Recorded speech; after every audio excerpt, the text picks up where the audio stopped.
नमस्कार साथियों, देखते हैं दक्षिण भारत के राजवंश एवं संगम युग को। तो चालुक्य वंश का सबसे महान शासक किसको माना जाता है? तो ये था पुलकेशिन द्वितीय। चालुक्य वंश का सबसे महान शासक था पुलकेशिन द्वितीय। इसने किसको? हर्ष को भी हराया था पुलकेशिन द्वितीय ने। ठीक है, कहाँ हराया था? नर्मदा नदी के तट पर हराया था। दक्षिण भारत का कौन सा राजवंश अपनी नौसैनिक शक्ति के लिए प्रसिद्ध था? तो ये था चोल वंश। मामल्लपुरम में रथ स्मारकों का निर्माण किस वंश के शासकों ने करवाया था? ये करवाया था पल्लव वंश के शासकों ने। महाबलीपुरम के रथ मंदिरों का निर्माण किसने करवाया था? तो ये किया था नरसिंह वर्मन प्रथम ने। पांड्य राज्य किस वस्तु के उत्पादन के लिए प्रसिद्ध था? तो मोतियों के लिए। मोतियों के लिए प्रसिद्ध था पांड्य राज्य। चोल काल में निर्मित नटराज की कांस्य प्रतिमा की देवाकृति किस आकार की है? तो ये चतुर्भुज है। मुझे ये बताइए कि जो नटराज हैं वो कौन से पैर पे खड़े हैं, बाएं पैर या दाहिने पैर पे? दक्षिण भारत में चोल कला के स्थापत्य में विश्व की श्रेष्ठतम प्रतिमा नटराज की मूर्ति कांस्य मूर्ति को माना जाता है। यानी दक्षिण भारत में चोल काल के स्थापत्य में विश्व की श्रेष्ठतम प्रतिमा नटराज की प्रसिद्ध कांस्य मूर्ति को माना जाता है। आज भी हम लोग अपने घरों में नटराज की मूर्ति रखते हैं। कवि कालिदास के नाम का उल्लेख किस लेख में हुआ है? ऐहोल के उत्कीर्ण लेख में। ऐहोल के उत्कीर्ण लेख में कवि कालिदास के नाम का उल्लेख हुआ है। चोलों का राज्य किन क्षेत्रों में विस्तृत था? तो कोरोमंडल तट एवं दक्कन के कुछ भाग में विस्तृत था चोलों का राज्य। किस राजवंश के शासक अपने शासनकाल में ही अपना उत्तराधिकारी घोषित कर देते थे? तो चोल वंश के। 6 साल के बच्चे तक को राजा बनाने की प्रथा थी चोल वंश में। चोल साम्राज्य को अंततः किसने समाप्त किया? तो मलिक काफूर ने। मलिक काफूर क्या था? हिजरा था वो। और किसका सेनापति था? तो वो सेनापति था अलाउद्दीन खिलजी का। उसने एक मार्ग को फॉलो किया था। एक बार एक नक्शा पूछ दिया था यूपीएससी ने। ठीक है, बढ़िया क्वेश्चन था वो। संगम कालीन प्रमुख साहित्य। तो संगम साहित्य को देखते हैं तो रचनाकार हैं इसके तिरुकुलर या कुडल। तिरुवल्लुवर इसको रचनाकार हैं। तिरुकुडल या कुडल, तिरुवल्लुवर इसके रचनाकार हैं।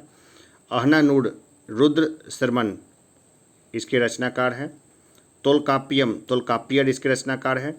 जीवक चिंतामणि तिरुत्तकदेवर इसके रचनाकार हैं। जीवक चिंतामणि तिरुत्तकदेवर इसके रचनाकार हैं। शिल्पादिक्कम इलंगो आदिगल इसके रचनाकार हैं। ये सब प्रश्न पूछे गए हैं। मणिमेखल इसके रचनाकार हैं शीतलय सतरार। मरु गरुपध्याय इसके लेखक हैं नक्कीरर। तो एक बार देख लीजिएगा, साउथ इंडियन जो नाम है थोड़े से अजीब होते हैं, लेकिन हम लोग इसको देखेंगे 1-2 बार तो हमें ये ध्यान में आ जाएगा। कदम राज्य की स्थापना मयूर शर्मन ने की थी। कदम्बों ने 4वीं शताब्दी में उत्तरी कर्नाटक और कोंकण में अपनी सत्ता स्थापित की थी।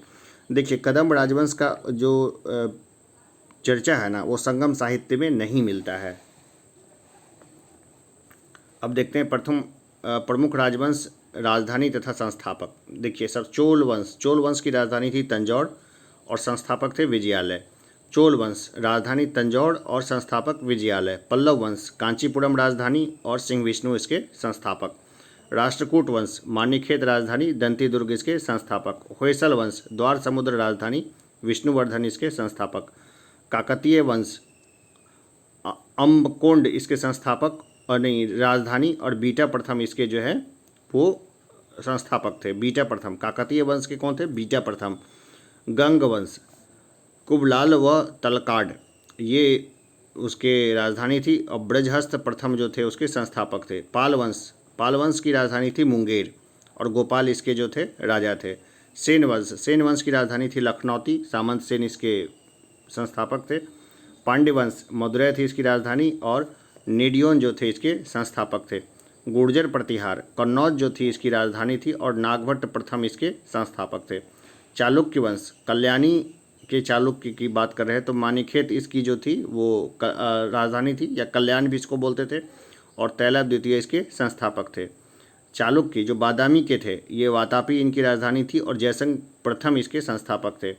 चालुक्य जो बेंगी के थे, इनकी राजधानी बेंगी थी, और विष्णुवर्धन इसके संस्थापक थे। चालुक्य 3 थे, कल्याणी के, बादामी के और बेंगी के। सबके संस्थापक अलग अलग थे, राजधानी अलग अलग थी। गढ़वाल वंश इसके वाराणसी इसकी राजधानी थी, और चंद्रदेव जो थे इसके संस्थापक थे। सोलंकी वंश अहिलवाड़ इसकी राजधानी थी, मूल राज्य इसके संस्थापक थे। परमार वंश धारा नगरी राजधानी थी, उपेंद्र इसके संस्थापक थे। कलचुरी वंश त्रिपुरी इसकी राजधानी थी और कोक्कल इसके जो थे वो संस्थापक थे। चौहान वंश अजमेर इसकी राजधानी थी, जिसको अहिछत्र भी बोलते हैं, और वासुदेव इसके संस्थापक थे। चंदेल वंश खजुराहो या महोबा इस राजधानी थी और नन्नुक इसके जो थे वो संस्थापक थे।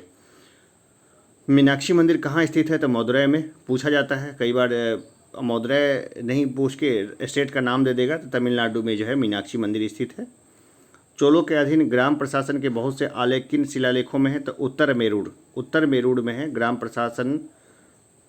चोलों के अधीन ग्राम प्रशासन के बहुत से अभिलेख हैं उत्तर मेरुड़ में। चोल जो थे ना, चोल वो ग्रामीण प्रशासन के लिए ही प्रसिद्ध थे। ये प्रश्न भी कई बार आया हुआ है। किसके कार्यकाल में चीन में 72 व्यापारी भेजे गए थे? तो कुलोतुंग प्रथम के समय में चीन में जो है 72 व्यापारी भेजे गए थे। बंगाल की खाड़ी को चोल झील का स्वरूप प्रदान करने वाला शासक कौन था? तो ये था राजेंद्र प्रथम। नौसैनिक शक्ति के विस्तार से उसने उसको चोल झील में परिवर्तित कर दिया था, यानी उसकी नौसेना वहाँ गश्त करती थी, वहाँ से टैक्स वसूलती थी।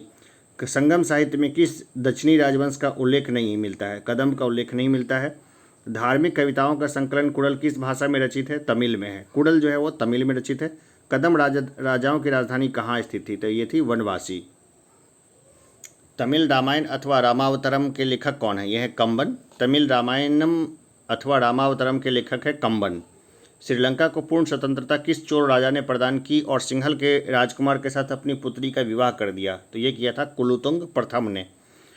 चोल दक्षिण भारत में उत्तम ग्राम प्रशासन के लिए जाने जाते थे। यह प्रश्न बहुत बार आया है। दक्षिण भारत का प्रसिद्ध तक्कोलम का युद्ध किनके मध्य हुआ था? तो चोल एवं राष्ट्रकूटों के मध्य हुआ था। वह बंदरगाह जिसका उल्लेख पोडू के नाम से दी पेरिप्लस ऑफ द इरिथ्रियन सी के लेखक ने किया है, वह है अडिका मेडू। संगम साहित्य में वर्णित कन्नगी कौन है? तो ये तमिल महाकाव्य मणिमेखले की नायिका है कन्नगी। 6 राजाओं में सबसे प्रसिद्ध सेन गुटवन था, जो नेदुजेडल का पुत्र था। इसके शासन काल में विशेष घटना पत्नी पूजा यानी पत्नी की पूजा प्रारंभ हुई। जैसे कन्नगी जो थी ना, मतलब बहुत आदर्श पत्नी मानी जाती थी, तो उसकी पूजा शुरू की गई। तो उसमें आदर्श पत्नी की पूजा होती है। पत्नी पूजा में कन्नगी खास को आदर्श पत्नी माना गया है।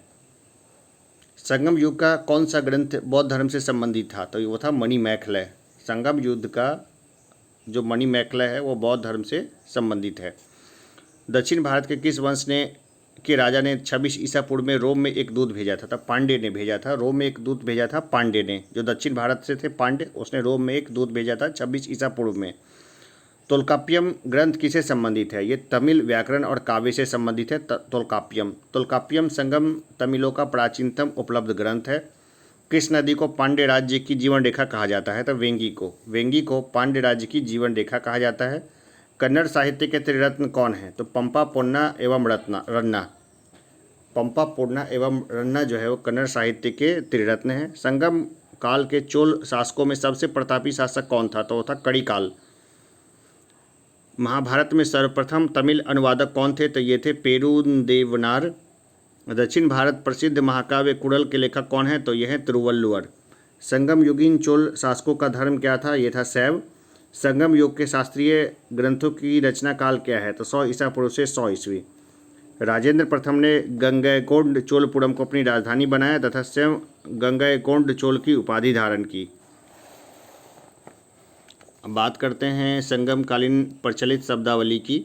तो वड़ियम क्षेत्र की उपज की दृष्टि से लिया जाने वाला कर को वड़ियम कहा जाता था। वड़ियर जो था वो वड़ियम वसूलने वाला अधिकारी था।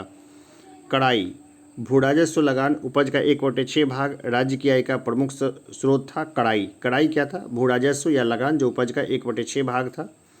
इराई क्या था? सामंतों द्वारा लिया जाने वाला कर। युद्ध में लूटे हुए माल में राज्य का हिस्सा को बोलते थे इराई। इरावू क्या था? जबरन लिया जाने वाला उपहार था इरावू। उल्गू या संगम सीमा शुल्क व मार्ग कर राज्य की आय का दूसरा सर्वप्रमुख स्रोत था। कड़मई या पाडुवडु राजा को दिया जाने वाला शुल्क था। कड़मई या पाडुवडु। माँ व बेली भूमाप की इकाई थी। माँ व बेली। कलम अनाज के तौल की इकाई थी। कलम 1 कलम 2 कलम, यानी इस तरह से कलम जो थी अनाज के तौल की इकाई थी। संगमकालीन साहित्य में राजा के लिए कौन को एवं मन्नन शब्द प्रयुक्त होते थे? संगम ग्रंथों में उल्लिखित मुरुगन किस देवता से साम्य रखते हैं? तो यह स्कंद। अन्य नाम है कार्तिकेय या कुमार सुब्रमण्यम।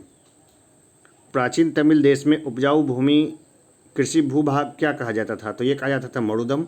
उपजाऊ भूमि भाग को बोलते थे मरुदम। संगम युग में चोल राज्य की राजधानी उदयपुर से पुहाड़ स्थानांतरित करने का श्रेय किसको है? तो कड़िकाल को है। संगम काल में सर्वाधिक प्रचलित व्यवसाय क्या था? वस्त्र उद्योग सबसे प्रचलित था संगम काल में, वस्त्र उद्योग। तमिल साहित्य में यूनानी रोमन व्यापारियों को क्या कहा गया है? यवन कहा गया है। तमिल साहित्य में यूनानी और रोमन व्यापारियों को यवन कहा गया है। संगम युग में उड़ायूर कपास या सूती वस्त्र के व्यापार के लिए विख्यात था। ये भी प्रश्न आया हुआ है कि संगम युग में उड़ायूर कपास या सूती वस्त्र के व्यापार के लिए विख्यात था। तो ये प्रश्न के रूप में इसको दिया गया था कि संगम युग में उड़ायूर किस लिए प्रसिद्ध था? तो सूती वस्त्र के व्यापार के लिए था। कि संगम युगीन शासक द्वारा पत्नी पलय के रचयिता रुद्र कन्नार को 16 लाख स्वर्ण मुद्राएं प्रदान की गई थी? तो ये कड़िकाल। किस संगम युगीन शासक द्वारा पत्नी पलय के रचयिता रुद्र कन्नार को 16 लाख स्वर्ण मुद्राएं प्रदान की गई थी? तो कड़िकाल ने किया था। ये 16 लाख दिया था उसको। वह संगम कालीन तमिल साहित्य जिसमें भक्त प्रहलाद का वर्णन होता है वह है पड़िपादल। वह संगम कालीन तमिल साहित्य जिसमें भक्त प्रहलाद का वर्णन होता है वह है पड़िपादल। किस पांड्य शासक ने समुद्र पूजा की आरंभ करवाई थी? तो ये था नेडियोन। नेडियोन ने समुद्र पूजा की शुरुआत करवाई थी। चलिए हम लोग अब एक आखिरी चैप्टर को डिस्कस करेंगे, तो हमारा जो प्राचीन भारत है वो लगभग खत्म हो जाएगा। धन्यवाद।